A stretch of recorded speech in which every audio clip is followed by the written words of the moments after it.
Paso de los últimos temas, ¿sí? Que había quedado en la segunda parte pendiente de funciones cognitivas superiores y sobre memoria, lenguaje, algunos datos más para incorporar.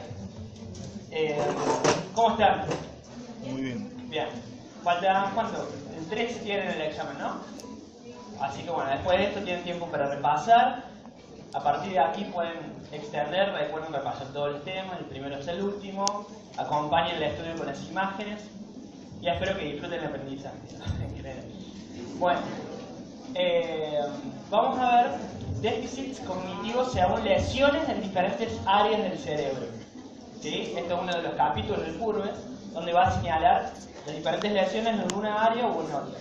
Por ejemplo, vamos a encontrar déficits de atención cuando hay lesiones a nivel del lóbulo parietal, de reconocimiento cuando se encuentra lesionado el lóbulo temporal y de planificación cuando hay lesiones o trastornos a nivel del lóbulo frontal. ¿Sí? Vamos a ir viendo cada uno. El de atención, que correspondía al lóbulo parietal, tenemos el principal asiento entonces de los procesos atencionales. Y hay un nombre específico de este déficit que es síndrome de negligencia contralateral. Síndrome de negligencia contralateral, que es la incapacidad para poder atender y percibir todos los objetos que están en el plano izquierdo y también en relación al propio cuerpo. Esto se da solamente cuando se produce una lesión específica en el parietal derecho. Este síndrome de negligencia contralateral, porque es hacia un lado, si no sería bilateral, es contralateral, no podemos percibir los objetos a nivel del plano izquierdo, ni siquiera en relación a nuestro propio cuerpo. Esto sucede por una lesión en el parietal derecho. Recuerden que hay un cruce de la información a nivel funcional, ¿sí? Por ende, esta incapacidad de poder observar, identificar, percibir, atender estos objetos en el plano izquierdo es causa por una lesión en el parietal derecho, nada más. ¿Qué pasa si hay una lesión en el parietal izquierdo?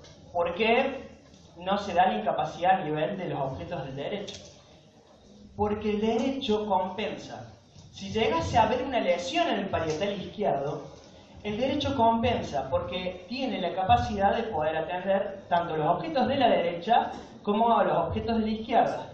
El derecho es más power en ese sentido, ¿sí? En cambio, el izquierdo, el parietal izquierdo, solamente nos permite atender a los objetos de la derecha. Entonces, si se daña nada más el parietal derecho es cuando no podemos percibir los objetos del plano izquierdo. El parietal derecho, el parietal izquierdo nos da la capacidad de poder atender los del derecho. Por eso el síndrome de negligencia solamente se da en ese nivel. No sé si me podría entender ahí. ¿Sí? A ver, acá hay una tiza. Bueno, utilizamos el polvito de último. A ver. Acá vamos a dibujar el cerebro. Bueno, lo vamos a dibujar con... Acá hay pintura. No, mentira. Imagínense lo siguiente.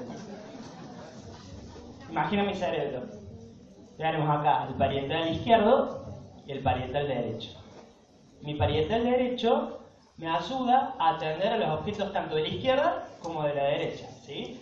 Del parietal derecho, imagínense dos rayos que salen. En cambio, mi parietal izquierdo nada más sirve para atender los objetos de la derecha, nada más. O sea, nada más sale un rayo hacia la derecha. Por ende, si se lesiona el parietal derecho, pierdo la capacidad de atender tanto a la derecha como a la izquierda. Pero la derecha no se pierde completamente porque el izquierdo está atendiendo esos objetos. Por ende, el síndrome de negligencia contralateral solamente se da cuando se lesiona esta parte del parietal. Para checar y ampliar, vean la imagen que está en el libro. Por ejemplo, acá hay pacientes con este síndrome, no pueden completar los dibujos a nivel del plano izquierdo, ¿sí? Hay una insuficiencia en la completud de la imagen. Si a un paciente se le diera un plato de comida, nada más comería todo lo que esté al lado derecho del plato. No comería lo que está en el plano izquierdo. ¿Cómo? Igualmente uno piensa, bueno, pero si mira para atrás no lo va a poder ver. Es que en realidad el cerebro no funciona así. El cerebro funciona como una especie de gestalt, donde nosotros la totalidad de nuestra percepción, por ejemplo, se focaliza, por ejemplo, en un punto, en un libro, por ejemplo. En este libro yo solamente podría tender a su parte derecha, no hacia su izquierda. Y eso pasa cuando mi campo perceptivo se amplía y se haría todo este plano, por ejemplo. Yo solo atendería a todos aquellos que estén en mi plano derecho, no así a mi izquierda. Es complejo. Eso se llama síndrome de negligencia contralateral. Acuérdense, nada más sucede cuando se lesiona el parietal derecho. Por eso, las lesiones izquierdas tienden a ser compensadas por el lóbulo derecho. ¿Esto lo entendieron? ¿Sí? Pasamos. Lesiones en el lóbulo temporal. Eran dificultades a nivel del reconocimiento, que son diferentes agnosias, que se llaman, incapacidad para identificar y reconocer objetos familiares. Pero dentro de las agnosias hay una particular, que es lo que le pueden hacer hincapié, es la prosopagnosia. La prosopagnosia es la incapacidad de poder identificar y reconocer rostros conocidos, rostros familiares. Imagínense el problema. Efectivamente, estas personas que cuentan con prosopagnosia no pueden identificar, aunque vean efectivamente los rasgos, pero no pueden interpretarlos. Entonces no pueden reconocer rostros. Ustedes cuando miran el rostro de una persona lo pueden identificar en la mayoría de los casos. Pero en esta incapacidad eso no es posible. Solamente lo identificamos a la persona cuando la escuchamos hablar, quizás la forma de caminar o algún detalle particular, pero no a través de los elementos del rostro. Eso se llama prosopagnosia. Pregunta. ¿Le pueden tomar a qué refiere la prosopagnosia? O con respecto a los trastornos de las áreas corticales, ¿cómo se denomina aquella que refiere a la incapacidad de reconocer rostros y demás? Entre las opciones, prosopagnosia, que es un tipo, obviamente, de agnosia. Eso cuando tenemos una lesión a nivel del lóbulo temporal. Vamos al lóbulo frontal. El lóbulo frontal es sumamente importante, no solo para los procesos de planificación, como veíamos ahí, sino es biológicamente importante para la toma de decisiones, todo lo que hace referencia a las funciones ejecutivas. FE es funciones ejecutivas, toda actividad relacionada con una predisposición motora a la praxis, al hacer, la conducta organizada, la conducta inteligente, el raciocinio, la estrategia cognitiva, la metacognición, todo eso va a estar en el lóbulo frontal. Y si resulta dañado, va a estar profundamente dañado todas esas capacidades. Sobre todo estos procesos de planificación, pero no es planificación en sentido vulgar, es planificación en sentido amplio. No vamos a tener la capacidad de poder controlar ningún tipo de elemento que requiera alguna secuencia lógica, es decir, primero esto, después aquello, después aquello. Quizá toda responsabilidad que asumamos no la podamos cumplir porque la vamos a abandonar incluso antes de empezar. No vamos a poder discriminar ningún tipo de orden a nivel del pensamiento, ni siquiera en la praxis. Es muy difícil mantener actividades diarias y cotidianas como el estudio o un trabajo. Entonces, el caso paradigmático es Phineas Gage. Phineas Gage era un trabajador que estaba completando las vías del tren en el año 1805, creo que era. Era un trabajador que estaba trabajando con la dinamita para ir volando las piedras e ir extendiendo las vías del tren, junto con un equipo de trabajadores. Era una persona muy prudente, muy responsable, era el capataz encargado de la obra, o uno de los referentes. Tenía una vida familiar completa, normal, una relación amorosa y buenas relaciones interpersonales. Pero hubo una equivocación. Él usaba para afianzar la pólvora, creo, no me acuerdo, la arena, una barra.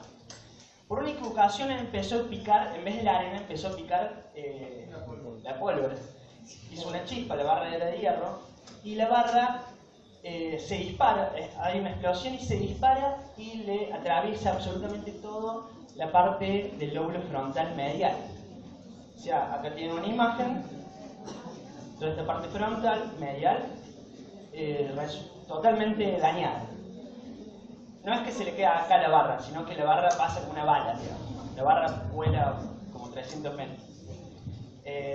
Milagrosamente, Gage, como dice, loco, ¿qué onda? Y hablaba. ¿Qué pasó? Entonces vinieron los otros a socorrerlo, tenía obviamente una herida, lo vendaron, pero podía hablar, podía recordar lo que pasó. Che, mirá, estaba... Qué boludo, ¿quién me puso el polvo? No me acuerdo, hay un neurocientífico que trata bien todo este acontecimiento que se llama Antonio Damasio, en el libro Error de Descartes, o Error de Descartes, está muy bueno ese libro. Y cuenta todos los detalles. La cuestión es que todos pensaban que había sido un milagro. El diario del día posterior había relatado el acontecimiento y había dicho efectivamente milagro en las vías de no sé dónde. Phineas Gage se recupera, habla bien, tiene memoria, tiene capacidad lógica, memorística normal. Pero a los días, el médico que se encargaba del caso empieza a recibir las quejas de los familiares, diciéndole que en realidad Gage ya no era Gage, ya no era la misma persona, parecía ser otra. Efectivamente, resultó dañado las partes prefrontales del cerebro y ahora, como les dije, allí tenemos nuestra conducta ética, nuestra capacidad de raciocinio, capacidad de control, de regulación, la toma de decisiones, todo lo que hace referencia a las funciones ejecutivas.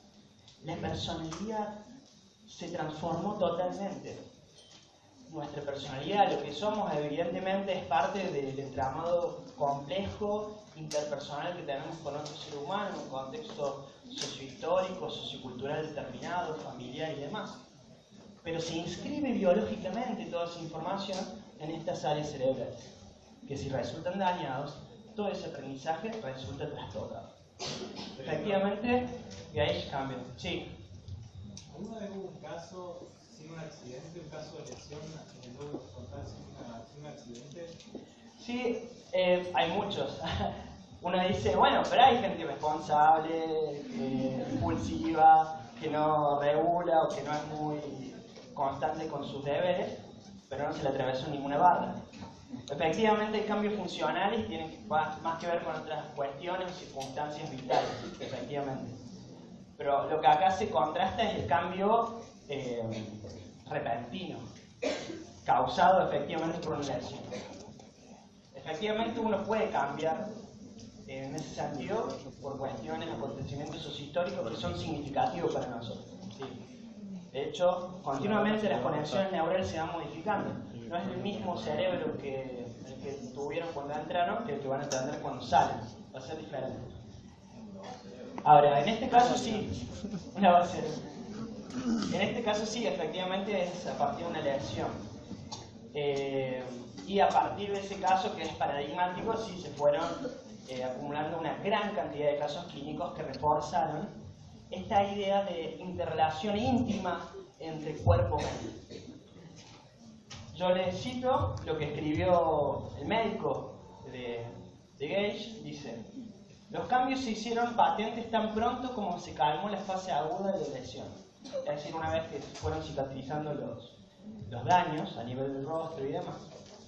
Todos pensaban que no iba a tener secuelas, pero dice el médico: ahora era irregular, irreverente, cayendo a veces en las mayores blasfemias. Lo que anteriormente no era su costumbre, no manifestando la menor deferencia para sus compañeros, es ahora impaciente por las restricciones o los consejos cuando entran en conflicto con sus deseos, a veces obstinado de manera pertinaz, pero caprichoso y vacilante, imaginando muchos planes de actuación futura que son abandonados antes de ser preparados. Un niño por su capacidad intelectual y sus manifestaciones, pero con las pasiones animales de un hombre fuerte. El lenguaje procaz era tan envilecido que se aconsejaba a las mujeres que no estuvieran demasiado tiempo en su presencia, por temor a que su sensibilidad resultara ofendida. Claro, no lo podía regular. Estaba cerca de una mujer y ya pasaban unos minutos y ya estaba con un vocabulario bastante alto, también para esa época, imagínense, el lenguaje con el cual está escrito también el informe da cuenta de los años de esa época. Dice, tan radical fue el cambio en él que amigos y conocidos apenas podían reconocer al hombre. Se dieron cuenta con tristeza de que ya no era el mismo. Si hubiera sucedido en otra época, era seguramente un caso de brujería o se entró otro espíritu, digamos, porque efectivamente cambió, era otra persona. Bueno, eso es el lóbulo frontal. Entonces cuiden su cerebro. ¿Sí? Y no piquen más en pólvora. Claro, no piquen pólvora con una barra de hierro. Importante. ¿Me siguieron entonces con los déficits? ¿Sí? A nivel parietal, ¿cómo se llama el síndrome? Negligencia contralateral. No podemos percibir el lado izquierdo. Por una lesión en el parietal.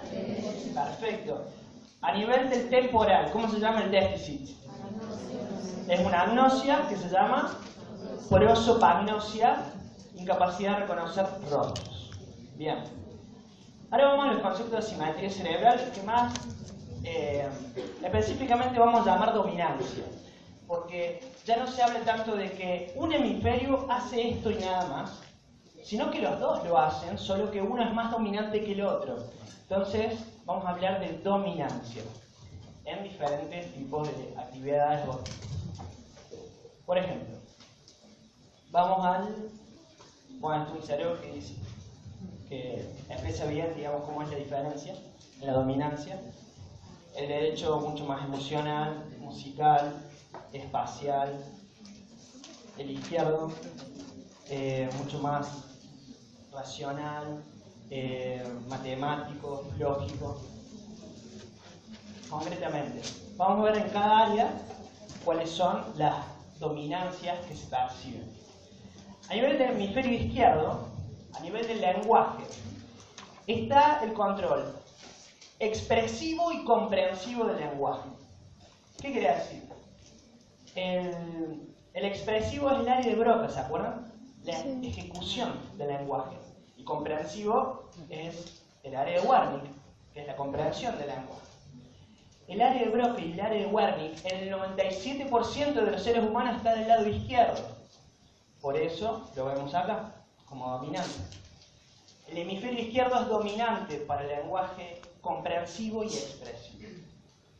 Wernicke y Broca, lo que habíamos visto anteriormente. Y con respecto al lenguaje, también hay un cálculo numérico y un razonamiento matemático. Y ustedes dirán por qué está el lenguaje. Es que efectivamente el razonamiento matemático es un tipo de lenguaje. Es un tipo de lenguaje lógico. Entonces, de esa manera tenemos la dominancia en el izquierdo, todas estas características del lenguaje. Comprensivo y expresivo, cálculo numérico, razonamiento y matemático. ¿Cuál es el tipo de procesamiento?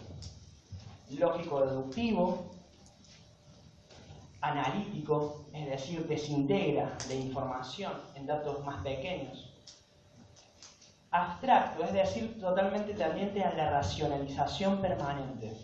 Abstracto, racionalización permanente. Y secuencial, implica primero esto, después aquello, una secuencia, un orden. A nivel de la percepción, no es tan bueno para la percepción espacial. ¿Sí? Dice, es secundaria esta actividad en el hemisferio izquierdo. No es tan bueno por ubicarse espacialmente. Es dominado, sería en ese sentido. ¿Quién sería el dominante? El derecho, que ya vamos a ver. Y en cuanto al sistema motor, se va a encargar de todas las praxias que tienen que ver con movimientos muy finos y precisos. En cambio, el derecho ya vamos a ver con movimientos más gruesos, generales. No quiere decir que el izquierdo solamente haga esto, es dominante para hacer esto, o sea, el derecho también lo hace, pero es dominante el izquierdo. Es el concepto de dominancia que quiero que me tengan, porque así le van a preguntar en el examen. ¿Sí? Le van a preguntar, según alguna categoría, cuál es dominante y cuál es dominante. Acá vemos las dominancias del izquierdo. ¿Esto ya lo tienen? ¿Sí? ¿Tienen una idea? Derecho. Vamos al lenguaje. dice la actividad prosódica del lenguaje. ¿Cuál es la prosodia? Es la capacidad de añadirle el tinte emocional al habla, a la expresión del lenguaje. Ese tono emocional es dominante entonces en el hemisferio derecho. Por ejemplo, uno siempre va modulando con un tono emocional siempre cuando se expresa. Yo en este momento estoy modulando, dándole un tono emocional, y ustedes me van entendiendo según diferentes tonos, el volumen, la voz, diferentes indicadores del habla. Lo puedo hacer porque el hemisferio derecho se activa en ciertas áreas que me permiten entonces expresarme de esta manera. Entonces de esa manera ustedes se dan cuenta si por ahí digo un chiste o estoy enojado. Además, acuérdate que lo vimos ayer, la monotonía es aprosódica. Claro, exactamente. Una de las, efectivamente, gracias Iván, de los trastornos a nivel de las emociones se denominaba aprosodia, es decir, incapacidad de añadir el tono emocional al habla, que era un bajón. Como decía Iván el otro día, como, nada, gírate, te compré un auto, soy muy feliz y quiero pasar bien con vos. Chao, no reciente, pero bajón. El caso, el Purves relata un caso donde hay una profesora que tiene el trastorno y claro, los estudiantes no pueden entenderla. Cada vez que quiere hacer o producir algún tipo de comportamiento el estudiante no puede, es muy difícil, porque seríamos autómatas a nivel de la expresión. Sí, en el sentimiento lo sentiríamos totalmente, pero la expresión estaría coartada y sería muy difícil hablar sin eso. Entonces el derecho, además de la prosodia, le da la parte creativa del lenguaje, la creación, la capacidad de poder combinar palabras y sentidos, significados, poesías y cualquier otro tipo de neologismo que se podrían inventar. O sea, el derecho le da la capacidad creativa al lenguaje. Tipo de procesamiento. Cuando el izquierdo era lógico-deductivo, el derecho es inductivo. Cuando el izquierdo era secuencial, más lógico, este es imaginativo. Cuando el izquierdo era abstracto, racional, el derecho es concreto, vivencial, experiencial. El izquierdo era analítico, el derecho es sintético. Con respecto a la percepción, habíamos visto que el izquierdo no era muy bueno para la percepción espacial. Acá vemos que sí, el derecho es dominante para la actividad espacial. Nos da la posibilidad también en ese reconocimiento espacial, el reconocimiento de los elementos del rostro. Entonces nos permite el reconocimiento de los rostros en gran medida. Es importante en esa capacidad. Y si se llega a dañar, tenemos por ejemplo la prosopagnosia.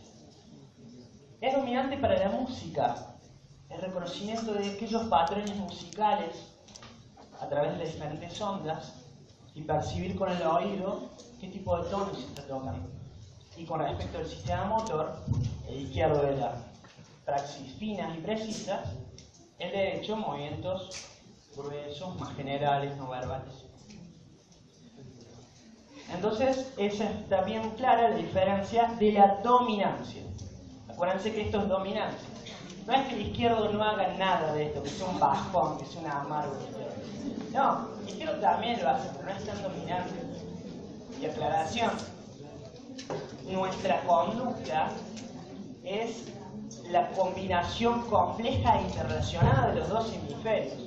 Metafóricamente podríamos pensar, bueno, un chabón lógico, deductivo, racional, matemático, amado, un hippie musical que pinta, escucha música todo el tiempo, pero en realidad hasta un poeta que tiene la capacidad creativa, y ustedes dicen, sí, usa derecho, es derecho a full, no, pero también utiliza el izquierdo para poder combinar gramaticalmente y estructuralmente esas palabras. Tienen que tener la capacidad memorística para poder analizar los significados para después sí combinarlos. Es decir, tenemos una capacidad siempre conjunta, lo cual no es posible disociar a nivel de la conducta humana. Ahora, le pueden preguntar, por ejemplo, yo les digo, ¿cuál es dominante para la capacidad espacial? Dominante. Derecho. ¿Cuál es el dominado para el pensamiento analítico. El dominado para lo analítico, el derecho. ¿Cuál es el dominante? El izquierdo es dominante, efectivamente. Guarda con eso, porque así le puedo preguntar. ¿Cuál es el dominante para la música?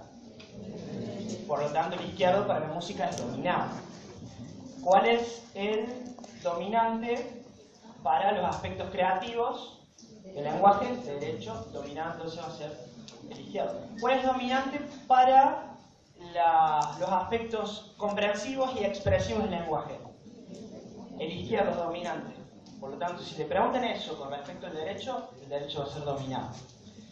Siempre piensen en esa lógica. Vean la función y digan, bueno, en esta función es dominante este otro hemisferio, el otro también lo hace, pero es dominado. En menor medida, lo que hace. ¿Sí? Bueno, eso con respecto a las funciones cognitivas superiores, con las lesiones, los déficits y la cuestión de la dominancia. Eso es muy importante. Ahora, habían quedado algunas cuestiones pendientes. Cuando habíamos visto el lenguaje, habíamos visto las áreas y demás. Hablamos de las afasias. Acuérdense, Wernicke era la comprensión del lenguaje. Si se llega a dañar el área de Wernicke, tenemos afasia de Wernicke o sensitiva. ¿Dónde estaba esta área de Wernicke? No, claro. ¿Dónde estaba a nivel de las áreas asociativas? La área asociativa parieto-occipito-temporal, por ejemplo. Estaba a nivel del encéfalo, a nivel más posterior. Por lo tanto, se relaciona con funciones sensitivas. Si se llega a dañar específicamente el área de Wernicke, tenemos una dificultad para comprender el lenguaje hablado.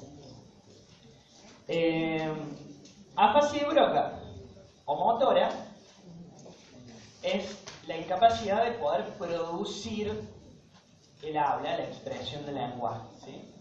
¿Dónde estaba el área de Broca? ¿En qué área asociativa? En la prefrontal, que está ubicada a nivel del encéfalo, a nivel más anterior. ¿Sí? Acuérdense que en el 97% de los seres humanos el área de Wernicke y Broca, ¿dónde está ubicada? En el hemisferio izquierdo. En el 3% de los seres humanos del planeta está, generalmente, en el derecho, que se correlaciona con los que serían zurdos, digamos. Los que son zurdos tendrían más probabilidad de tener entonces el lenguaje, el área de Wernicke y de Broca, en el hemisferio derecho.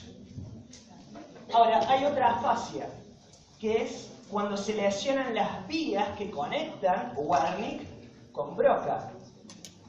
En primer momento nosotros percibimos toda la información, comprendemos el lenguaje. Esa información tiene que transmitirse a través de unas vías hasta el área de Broca para producir el lenguaje entonces y responder. Bien, esas vías se llaman fascículo arcuato o fascículo arqueado, también está en otros textos. Las vías que conectan Wernicke con Broca se llaman fascículo arcuato o arqueado. Y si se llega a lesionar esa vía, se llama afasia de conducción. Eso con respecto a algunos datos del lenguaje. ¿Cómo sería alguien que tenga Wernicke? ¿Cómo lo expresáis? Vamos a Broca primero. Dice, incapacidad para producir eficientemente el lenguaje. ¿Cómo sería Broca? Tiene. A ver si lo puse acá. Acá está. Esto ténganlo muy presente. ¿Cómo sería la expresión de alguien que tiene afasia de Wernicke y de Broca? Esto también lo pueden hacer hincapié. Dice, Wernicke tiene una palabra fluida, porque no tiene dificultad para expresar, tiene dificultad para comprender. Entonces la palabra sí va a ser fluida, la sintaxis, la gramática va a ser adecuada, quizá habla bien fluidamente, correctamente, pero lo que dice no tiene ningún sentido, no comprende. La comprensión no está intacta. Y hay poca repetición de palabras, fluida, entonces supónganse. Sí, a través de los acontecimientos horizontales de la educación, a través de la aritmética aristotélica, tántrica, que va a subyugar a través de esta definición.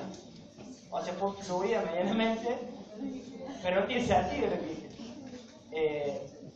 Hay una cita de una así Warning muy probablemente. ¿Sí? O sea, correctamente la gramática estaba, la sintaxis también estaba, pero la semántica no. El sentido, la comprensión no está intacta. Afasia y broca. Sí, ahí tenemos palabra vacilante, tendencia a la repetición, a la traba, la sintaxis, la gramática es totalmente desordenada, pero comprendería. O sea, podría producir un lenguaje muy trabado, pero que tiene sentido. Entonces, creo el libro de donde hay ejemplos en el libro de este tipo. Dice, le pregunta creo que un marino, ¿de dónde es usted? ¿Qué sé yo? Y empieza a hablar. Yo vengo del barco, bueno.